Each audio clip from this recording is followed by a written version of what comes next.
Welcome to the Popish Plot. I'm Nate. I'm Jessica. And I'm Mike. Today we are here with another episode of our Ineffective Evangelism Techniques series. Today we are going to be talking about impersonal evangelization. The idea for this episode came to me recently. Kids were out trick-or-treating. They got back and they were going through their candy. And they brought to me some flyers that they'd gotten in their candy. Wait, flyers? Yeah. Somebody actually gave them pieces of paper as opposed to candy.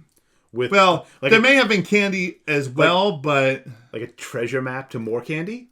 No, like a flyer for their church.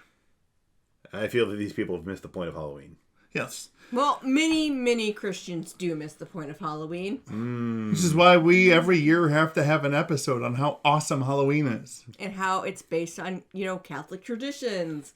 Or how it's, not a giant thing about the neo-pagans because the Celtic festival was only done by small tribes in a very small area. And the Pope cared nothing about it because he didn't know they exist when he changed All Saints' Day. And just because we're dressing up as monsters doesn't mean that we worship demons or something.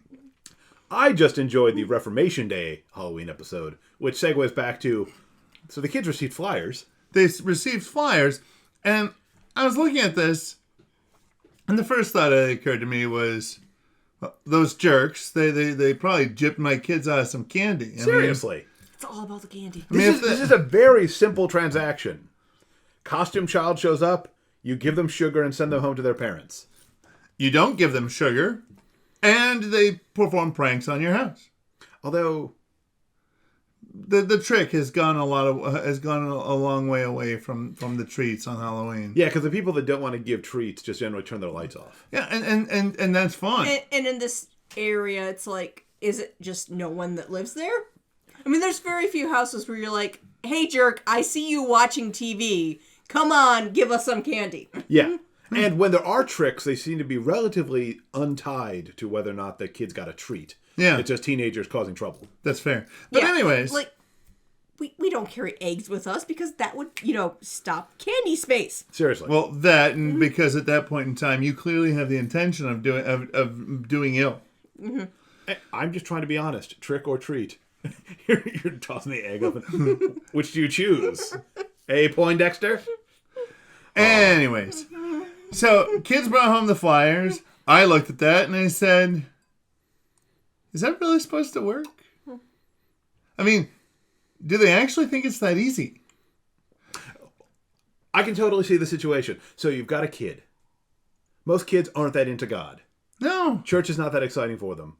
But holy wow, this person, instead of giving me a candy bar, which I really, really want so much that I'm willing to walk for hours around the neighborhood to get, instead of that, it's a Xeroxed flyer. I am going to change my life and give it to Jesus. Well, this one was a postcard, but still. Oh, wow, that changes everything. They actually spent some money on this.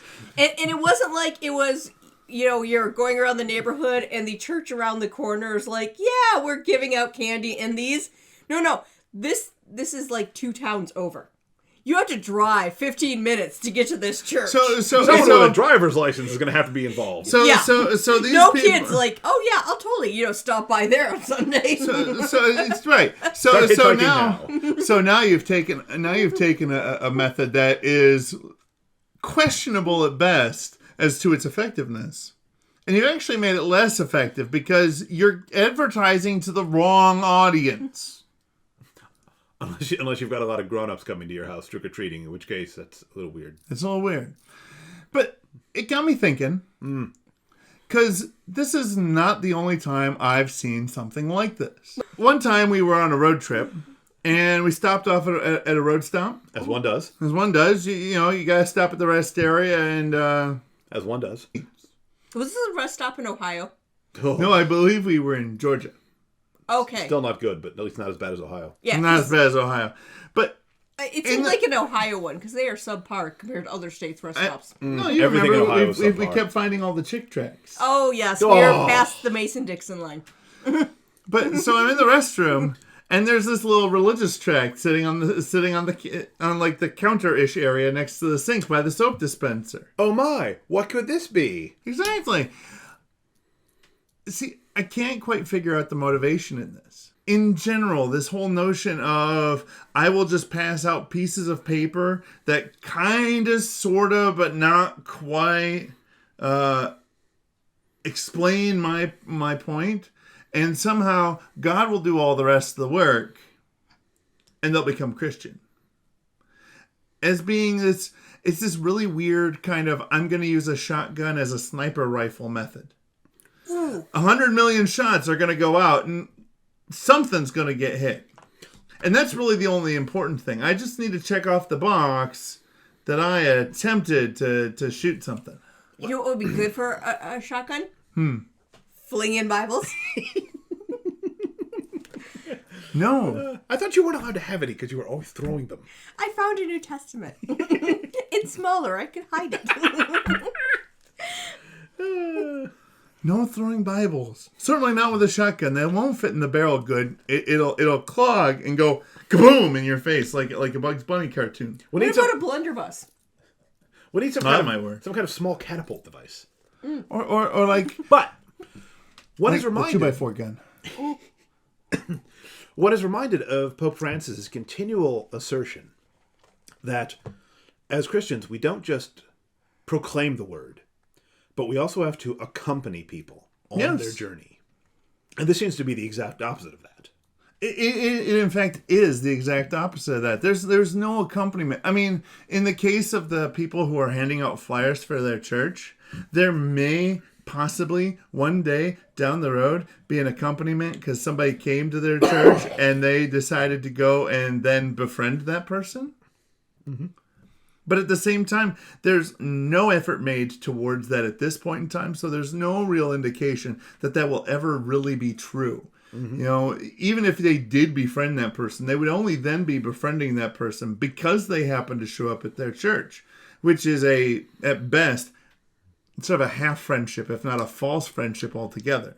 I'm reminded of the origin of the great Catholic Answers organization. Mm-hmm. Bible flinging? Before the Bible flinging. Yes. So one day, Carl Keating was at Mass. Okay. And he comes out, and some nearby fundamentalist church has put flyers under the windshield wipers of everyone's car. Because this is San Diego or someplace in California, so you never actually use your windshield wipers. They just hold down flyers. Yeah. I imagine occasionally the smoke requires the smog and the whatnot. And so, this flyer launched just a full-throated attack on Catholic belief and doctrine. Now, this had eventually the salutary effect of, he was looking around and there weren't really any resources to refute these accusations, so eventually he just decided he had to start an organization himself to do it. But I think hitting them with the Bible probably would be a good refuting. But you still got to find them in order to hit them with the Bible. But Jesus says that people will know that we are his followers by how we love. When somebody puts a flyer under my windshield wiper, I don't feel love. I feel annoyed. Yeah. Especially when they're small, so you don't see it until you get into your car, and then you have to go back out. Then, although by that point I'm maybe slightly relieved it's not like a parking ticket. See, I don't get a lot of those, so yeah. Neither do I, But yeah, but that's exactly it. You don't feel love. You either feel annoyance at the fact that you now have to go and clean up their mess, or you get the feeling like as if they view you as some sort of a project. I definitely feel judged. Yeah, they don't know you. You don't know me, man. They don't know where you're at in life or in your faith or anything like that. They simply assume that because you went to church, in the case of Mr. Keating, they simply assumed that because he went to a church that wasn't what they considered to be a good church, that there was something wrong with him. And you might be horribly disappointed because you could be like, ooh, maybe it's one of those flyers for fixing dings in your windshield. Because when you get that on your windshield, it kind of makes sense. Like, hey, I noticed you have a ding in your windshield. Or, like, there's a new taco place. Yay, tacos. Tacos. And it's like a coupon. But like I kind of wonder now that Catholic Answers has become the organization that it has, if any of those people who are putting around those flyers were to see what they started, what they would think. Well, this is a completely separate mystery of the Christian life. that those things which are often meant to defeat us end up helping us. Yes. But anyways, the point of the whole story is, as you pointed out, with no chucking Bibles. Listen, I'm with you, but I can't be with you. But as you were saying about what Pope Francis had suggested, evangelization is not some impersonal task that you just need to do to check off a box on your checklist for the day. Dear God, I evangelized somebody. I did 500 copies. Yep. I passed out 45 flyers. No, it's about loving that person. You gotta want you gotta be willing to want what's best for that person and to help guide them to that point. They're not gonna get there just because you put some flyer in their hands and they suddenly looked at it and said, "Yes, this is it. Exactly everything my life has ever needed." But especially because you're not even putting a flyer in someone's hand. No. You're putting it somewhere where they will eventually happen upon it. Yeah. In this particular case, they were putting it somewhere where somebody else would go and put it into somebody's hand. I'm reminded of all the Saints Teresa. In Teresa's? That's just a French form of Teresa. Okay. They all boil down to, it's not what you do for God. It's how much love you put into whatever it is you do. Yes. And there's just a lot less love in randomly and anonymously distributing flyers and literature. Seriously. As opposed to saying to someone, I love you. I want you to know how much God loves you. So here's a book. And then you hit back a few steps and...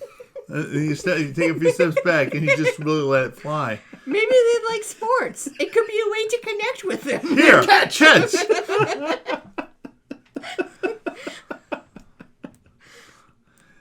So, consider the evangelism efforts that you do in your life. And yes, I am talking to you. God wanted you to share the good news of all that He's done for the people of the world with somebody. Anybody. But He wants you to share it with them. Not you to put it on a flyer and give that flyer to somebody and have that somebody give that flyer to somebody else who by the time they get their hands on it have no idea who you are. So consider the things in your life that you do to pass that message on. Mm-hmm. Are they effective? Or, as in the case of the impersonal third-person flyer, are they really ineffective? And until next time, remember to go down below, hit the subscribe button, the bell right next to it so you get notified when we have new episodes. Hit that like button because, oh my goodness, you've been watching this for how long? You have to like this. And until next time, remember to live your faith. Love your faith. Share that love. I feel like that part's gonna be edited out for an extra. You're gonna have so much work to do with this episode. It's at 30 minutes.